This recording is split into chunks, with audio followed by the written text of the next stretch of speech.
Hello friends, I am Astha. Welcome to our channel NDA Buddies. Today we'll discuss some very important chemistry questions और ये हमारे chemistry questions की 5th series है और ये हमने बहुत ही important past year questions हमने select किए हैं जो कि बहुत important है और ये बहुत ही ज़्यादा interesting है. So without any further delay, let's get started. तो यहाँ पर हमारा जो फर्स्ट क्वेश्चन है वो है which of the following statements with regard to Portland cement are correct. Okay, हम सबने नाम सुना है पोर्टलैंड सीमेंट का. ठीक है, तो ये बेसिकली नॉर्मल सीमेंट होती है. तो इसके पहले हम पढ़ेंगे कि इसके कंपोनेंट्स क्या क्या होते हैं. सीमेंट के जो कंपोनेंट्स होते हैं, लाइक आपने पढ़ा होगा कि लाइम होता है, ओके, सिलिका प्रेजेंट होता है, एल्यूमिना प्रेजेंट होता है, मैग्नीशिया प्रेजेंट होता है और आयरन ऑक्साइड प्रेजेंट होता है. ठीक है, तो इसमें से हमें जो 4 स्टेटमेंट्स दिए गए हैं हमें बताना है कि इसके रिगार्डिंग, ओके, पोर्टलैंड सीमेंट के रिगार्ड पर कौन से सही है. ओके, तो पहले हम इसकी थोड़ी इन्फॉर्मेशन कलेक्ट कर लेते हैं. लाइक जो पोर्टलैंड सीमेंट होती है उसमें जो लाइम होता है, जो प्रेजेंस ऑफ लाइम, अगर सफिशिएंट क्वांटिटी पे लाइम अगर प्रेजेंट है, ठीक है, लाइम क्या होता है, कैल्शियम ऑक्साइड या कैल्शियम हाइड्रोक्साइड. ठीक है, अगर वो सफिशिएंट क्वांटिटी पे प्रेजेंट है तो ये सीमेंट में सिलिकेट्स और जो एल्यूमिनेट्स होते हैं, ओके, कैल्शियम को उसको बनाने में मदद करता है और ये इम्पार्ट करता है स्ट्रेंथ. ओके, जो सीमेंट की स्ट्रेंथ होती है ये उसे देता है. और अगर लाइम की डिफिशियंसी हो जाती है तो जो सीमेंट होती है वो क्विकली सेट हो जाती है. ठीक, इसमें जो सिलिका प्रेजेंट होता है, सिलिका इसमें प्रेजेंट होता है सिलिकॉन ऑक्साइड में. ठीक है, सिलिकॉन ऑक्साइड के रूप में इसमें प्रेजेंट होता है और ये कितना होता है, 17 to 25% होता है. ठीक है, और ये अगर सफिशिएंट क्वांटिटी में है सिलिका तो ये स्ट्रेंथ इम्पार्ट करता है किसको, सीमेंट को. ओके, और अगर ये बहुत ही हाई क्वांटिटी में प्रेजेंट हो जाता है तो ये safe guard against chemical action use हो सकता है.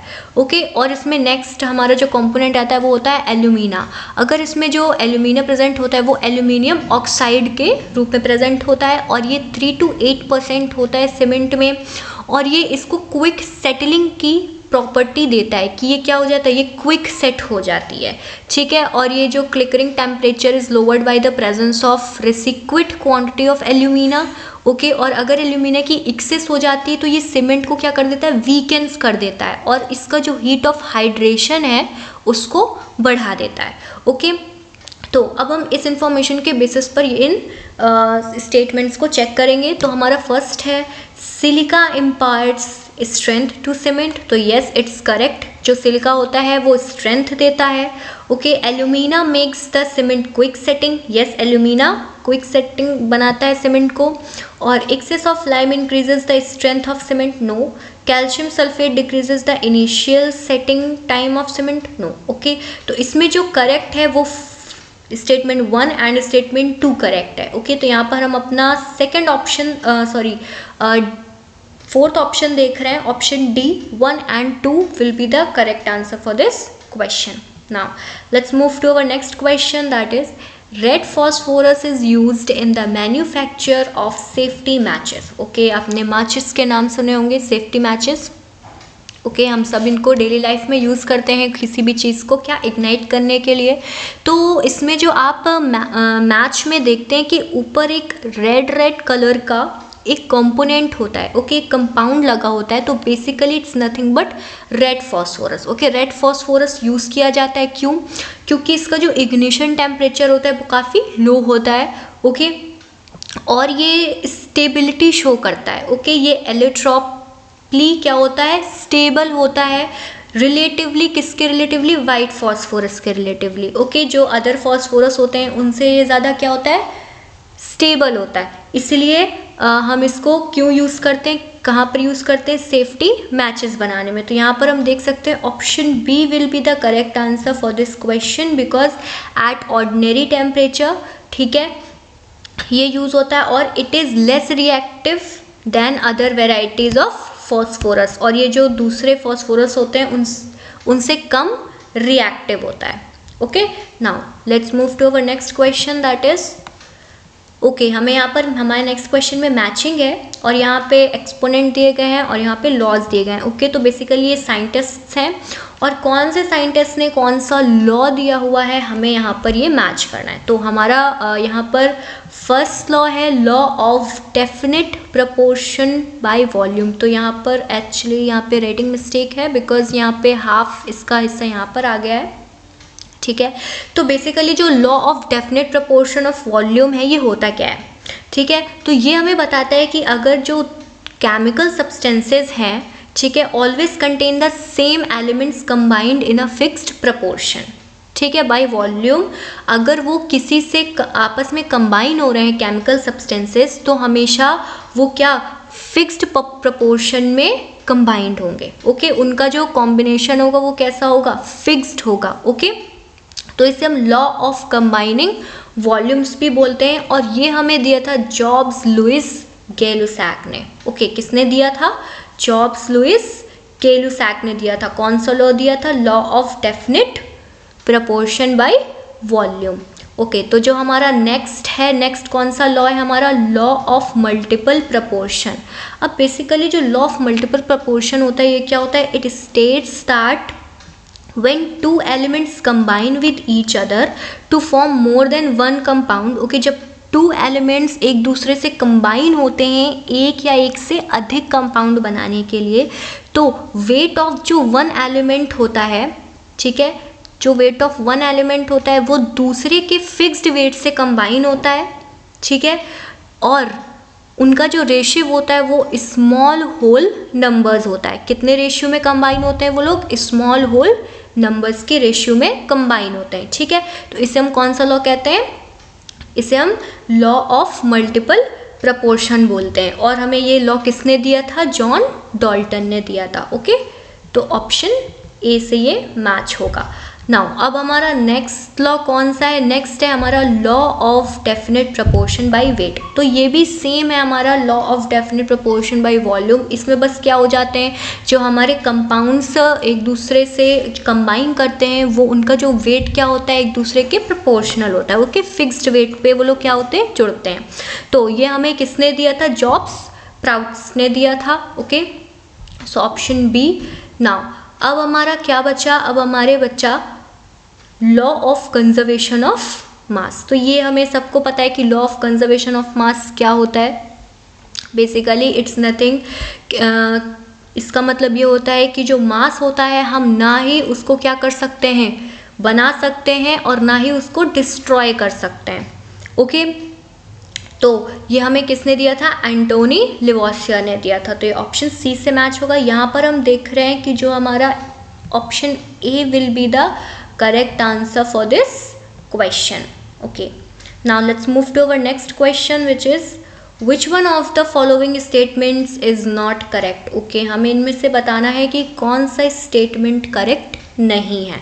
ठीक है let's see water starts boiling when its vapor pressure becomes equal to the atmospheric pressure। okay yes it's correct। Then water is known as a universal solvent. Yes water को हम universal solvent बोलते हैं। Okay permanent hardness of water is due to the presence of magnesium chloride calcium chloride and magnesium sulphate and calcium sulphate. Yes okay density of ice is greater than that of water. Okay no this statement is not correct that is why it is the correct answer for this question because जो density of ice होती है वो लो होती है। किससे लो होती है water की डेंसिटी से। क्यों क्योंकि जब आपने स्ट्रक्चर देखा होगा जब आप आइस का मॉलिक्यूलर स्ट्रक्चर देखेंगे तो वो कैसा होता है सॉलिड होती है आइस तो उसका जो स्ट्रक्चर होता है वो परफेक्टली अरेंज्ड होता है। ठीक है वो कैसा होता है अरेंज्ड होता है इसलिए उसका जो वॉल्यूम होता है वो फिक्स्ड होता है मतलब कि वॉल्यूम उसका कम नहीं होगा वो हमेशा ज़्यादा वॉल्यूम पे लेगा सेटअप होने के लिए। ठीक इसका क्योंकि वॉल्यूम ज़्यादा होता है इसलिए जो इसकी डेंसिटी है वो कैसी हो जाएगी लो हो जाएगी। ठीक और जब आप वाटर का वॉल्यूम देखेंगे वाटर मॉलिक्यूल्स कैसे होते हैं ये लिक्विड फॉर्म में होते हैं और इनकी डेंसिटी क्या होती है बहुत ही ज़्यादा होती है इनका वॉल्यूम भी ये कम लेते हैं। ठीक है तो इसलिए इनकी डेंसिटी क्या हो जाती है इनकी डेंसिटी बढ़ जाती है और इस रीज़न की वजह से आपने देखा होगा जो ग्लेशियर्स वगैरह होते हैं वहाँ पर, जहाँ पर समंदर के ऊपर क्या टहलती है, आइस फ्लोट करती है। ओके, इसी रीज़न की वजह से करती है, क्योंकि जो आइस की डेंसिटी होती है वो कम होती है किससे, वाटर से, इसीलिए उसके अंदर फ्लोटिंग की प्रॉपर्टी आ जाती है। Okay, so option D will be the correct answer for this question. Now let's move to our next question which is which one of the following is not true for diamond. Okay, diamond के लिए इसमें से क्या true नहीं है। तो basically diamond जो होता है वो कार्बन कंपाउंड होता है। ओके, तो ईच कार्बन, इसका जो फर्स्ट स्टेटमेंट है, each carbon atom is linked to 4 other carbon atoms. Yes, okay, ये करेक्ट है। Now 3-dimensional network structure of carbon atoms is formed. yes, ये भी करेक्ट है। it is used as an abrasive for sharpening hard tools. yes, okay, diamond जो होता है उसको वो एज अ एब्रेसिव यूज होता है। ये किस लिए यूज़ होता है, शार्पनिंग हार्ड टूल्स को, जो भी हार्ड टूल्स होते हैं उन्हें शार्पन करने के लिए डायमंड को हम यूज़ करते हैं। ओके, तो यस, ये भी करेक्ट है। It can be used as a lubricant. No, okay, diamond can not be used as a lubricant. Lubricant की तरह कौन यूज़ होते हैं, ग्रेफाइट यूज़ होता है। ठीक है, जो बड़ी बड़ी मशीन्स होती हैं जो कि हाई टेम्परेचर पे रन करती हैं, जहाँ पर हम ऑयल का यूज़ नहीं कर सकते हैं, वहाँ पे हमें ल्यूब्रिकेसी देने के लिए किसका यूज़ करना पड़ता है, ग्रेफाइट का यूज़ करना पड़ता है, ना कि डायमंड यूज़ होता है। ओके, तो option D will be the correct answer for this question. Now let's move to our next question. Okay, the atomic theory of matter was first proposed by, ये बहुत ही सिंपल क्वेश्चन है।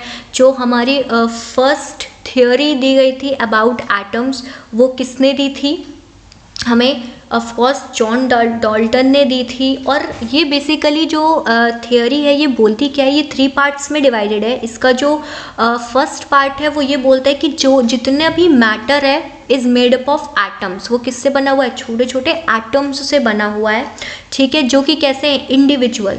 ठीक है, जो कि इंडिविजुअली रहते हैं और इनडिस्ट्रक्टिबल होते हैं, मतलब उनका विनाश, उनको डिस्ट्रॉय नहीं किया जा सकता। ठीक है, इसका जो सेकंड पार्ट है वो ये बोलता है that all atoms of given elements are identical in mass and properties. ठीक है, और जितने भी एटम्स हैं वो मास में आइडेंटिकल होते हैं और अपनी प्रॉपर्टीज़ में भी आइडेंटिकल होते हैं, एक जैसे होते हैं। ठीक है, और इसका थर्ड पार्ट ये बोलता है कि जो कंपाउंड्स होते हैं वो किससे बनते हैं, किस तरह से बनते हैं, जब एटम्स आपस में कंबाइन होते हैं डिफरेंट कॉम्बिनेशंस के साथ, तो क्या बनता है, कंपाउंड्स बनते हैं। ओके, तो ये थी हमारी क्या theory of, sorry, atomic theory of matter, जिसको किसने दिया था, जॉन डाल्टन ने दिया था। तो option A will be the correct answer for this question. Now let's move to our next question which is which one of the following is a non renewable resource. Okay, तो पहले हमें पता होना चाहिए कि रिन्यूएबल रिसोर्सेज और non renewable resources बोलते किसे हैं। ठीक है, तो जो रिन्यूएबल रिसोर्सेज होते हैं वो ऐसे रिसोर्सेज होते हैं जो खुद को रिप्लेस कर सकते हैं। ठीक है, क्या कर सकते हैं, खुद ही को रिप्लेस कर सकते हैं, मतलब वो पूरी तरीके से ख़त्म नहीं होते। ठीक है, हम उनको यूज़ करते हैं और वो वापस से आ जाते हैं। ठीक, तो इनको हम नेचुरल रिसोर्सेज बोलते हैं, जैसे कि हमारा वाटर हो गया। ठीक है, और विंड हो गई, सोलर एनर्जी हो गई, टिम्बर हो गई, वुड्स हो गई, तो ये सब क्या है, ये सब रिन्यूएबल हैं। ओके, ये तुरंत आ जाते हैं अगर हम इनको यूज़ करते हैं तो। लेकिन कुछ ऐसे होते हैं लाइक जो नॉन रिन्यूएबल, जिनका रिप्लेसमेंट नहीं है, जो जिनकी क्या होती है, लिमिटेड सप्लाई होती है। ठीक है, बाकी जो सोलर एनर्जी है, वाटर है, विंड है, ये सब क्या है, अनलिमिटेड सप्लाई दे सकती है अर्थ हमको इसकी। ठीक है, नेचर से हमें इनकी अनलिमिटेड सप्लाई मिलती है। लेकिन कुछ की हमें लिमिटेड सप्लाई मिलती है, उन्हें हम क्या बोलते हैं, नॉन रिन्यूएबल रिसोर्स बोलते हैं। ये क्या होते हैं, जैसे कि ऑयल हो गया हमारा, कोल हो गया, नेचुरल गैसेस हो गई। ठीक है, तो इसमें हम अब पता कर सकते हैं कि yes, option B will be correct answer, because coal क्या है हमारा, ये नॉन रिन्यूएबल रिसोर्स है, इसकी नेचर इसकी सिर्फ लिमिटेड सप्लाई ही दे सकता है। ओके, नाउ तो let's move our next question. Okay, which one among the following fuel is used as gas welding. Okay, हमें पता करना है कि इसमें से कौन सा फ्यूल है as a gas welding use होता है। तो yes, option D will be the correct answer. Acetylene gas होती है जो कि वेल्डिंग में यूज़ की जाती है, और ये बिकॉज फेवरेबल फ्लेम कैरेक्टरिस्टिक्स देती है for of both high temperature के लिए, और ये हाई प्रोपेगेशन रेट भी शो करती है। ठीक, और इसका टेम्परेचर क्या होता है 300 डिग्री सेल्सियस की ये हमें फ्लेम देती है किसी भी चीज़ को कट करने के लिए। ठीक है, और बाकी जो गैसेस होती हैं लाइक प्रोपेन, प्रोपेलीन और नेचुरल गैसेस जो होती हैं, ये हमें क्या नहीं देती, ये इनसफिशिएंट हीट देती हैं। ठीक है, ये इनसफिशिएंट हीट इनपुट देती है, इसलिए हम इनका यूज़ नहीं करते हैं। इनको जस्ट हम टॉर्च ब्रेजिंग वगैरह में या शोल्डरिंग में यूज़ करते हैं, और गैस वेल्डिंग में हम किसको यूज़ करते हैं, एसिटिलीन को। ओके, तो option D will be the right answer for this question. Now let's move to our next question. Okay, हमारा नेक्स्ट क्वेश्चन है मैचिंग है, और हमें एयर पॉल्यूशन और ये इसके इफ़ेक्ट्स में दिया गया है। ठीक है, तो यहाँ पर हम देखते हैं। ओके, पहला है हमारा क्लोरोफ्लोरोकार्बन। ओके, तो बेसिकली जो क्लोरोफ्लोरोकार्बन्स होते हैं, आप सबने इसका नाम सुना होगा, इसको CFCs गैसेस बोलते हैं। ठीक है, और ये क्या होते हैं, ये हैलोजिनेटेड हाइड्रोकार्बन होते हैं। क्या होते हैं, पार्शली हैलोजिनेटेड हाइड्रोकार्बन्स होते हैं। ठीक है, और इनमें क्या होता है, ये क्या कंटेन करते हैं, कार्बन, हाइड्रोजन, क्लोरीन, फ्लोरीन। ठीक है, ये वॉलेटाइल डेरिवेटिव्स होते हैं किसके, मीथेन के, एथेन के और प्रोपेन के।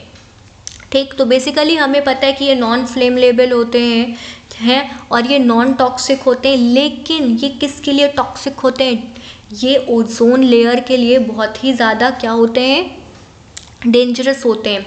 और ये क्या करते हैं, जो क्लोरोफ्लोरोकार्बन होते हैं, they do the depletion in ozone layer in the atmosphere. जो हमारी ओजोन लेयर है, जो कि हमें यूवी रे से प्रोटेक्ट करती है। ओके, ये किसको डिप्लीट करते हैं, हमारी ओजोन लेयर को डिप्लीट कर देते हैं। ठीक है, नाउ नेक्स्ट है हमारा सल्फर डाइऑक्साइड। ओके, सबको पता है कि जो सल्फर डाइऑक्साइड है, ये in the formation of acid rain होता है। ठीक है, जहाँ पर फैक्ट्रीज वगैरह का यूज़ होता है, बहुत ही ज़्यादा पोल्यूशन हो रहा है जहाँ पर।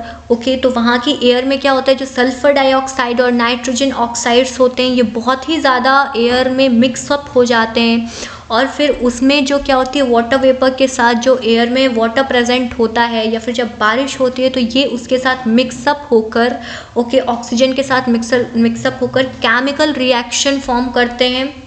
और जब केमिकल रिएक्शन होती है तो वो एसिडिक पॉल्यूटेंट्स को फॉर्म करते हैं, जिसको कि हम एसिड रेन बोलते हैं। ओके, तो ये किसके साथ मैच होगा, ऑप्शन ए 1 के साथ। ओके, नाउ नेक्स्ट आता है हमारा लेड कंपाउंड। ओके, जो लेड कंपाउंड होता है वो of course harmful for human nervous system होता है। ठीक है, अगर कोई भी ह्यूमन लेड के एक्सपोजर में है बहुत ज़्यादा, तो ये किस पे अटैक करता है, ये ब्रेन पे अटैक करता है, जो सेंट्रल नर्वस सिस्टम होता है उस पे अटैक करता है, और इसकी वजह से कोमा कॉजिंग होता है। ओके, और इसकी वजह से हिलुसिनेशंस होते हैं, मेमोरी लॉस, ट्रेमर। ठीक है, ये बहुत ही ज़्यादा डेंजरस होता है। नाउ हमारा लास्ट है कार्बन डाइऑक्साइड। ओके, तो carbon dioxide of course top most contribution to the green house effect. जो कार्बन डाइऑक्साइड होता है वो क्या इफेक्ट डालता है, ग्रीन हाउस इफेक्ट में टॉप मोस्ट कंट्रीब्यूटर है। Okay, green house effect basically आप सबने पढ़ा ही होगा। ओके, नाउ तो यहाँ पर हम देख सकते हैं कि जो हमारा option C will be the correct answer for this question. Now let's move to our last question, that is which one among the following metals is prominently used in mobile phone। Okay, तो हमें पता है कि mobile phone में battery में lithium battery बहुत ज़्यादा use होती है। ओके, क्यों, क्योंकि ये बैटरी चार्जेबल होती है। Okay, compared with traditional batteries जो होती हैं। ठीक है, अगर हम लिथियम आयन बैटरी को करेंगे तो ये जल्दी चार्ज हो जाती हैं, ये लास्ट लॉन्गर होती हैं, और ये क्या है, हायर पावर डेंसिटी होती है। ठीक है, मोर बैटरी लाइफ होती है इनमें इन अ लाइटर पैकेज। ओके, और जो हमारी जो निकल कार्बन जो निकल कैडमियम बैटरीज़ हैं और जिंक कार्बन बैटरीज़ हैं, ये नॉन रिचार्जेबल होती हैं। ओके और ये नॉर्मल जो टॉयज़ वगैरह पोर्टेबल इलेक्ट्रॉनिक्स होते हैं और इलेक्ट्रिकल अप्लायंसेस होते हैं उनमें यूज़ होती है, जिनको हम चार्ज नहीं कर सकते हैं।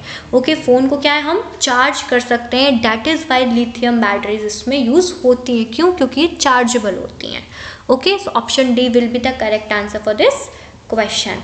ओके फ्रेंड्स, तो यहाँ से जो हमारी सीरीज़ होती है कंप्लीट हो जाती है। आई होप ये आपको काफ़ी इंटरेस्टिंग लगी होगी and if you like this तो प्लीज़ इस वीडियो को लाइक कीजिए, सब्सक्राइब कीजिए and please share. Thank you.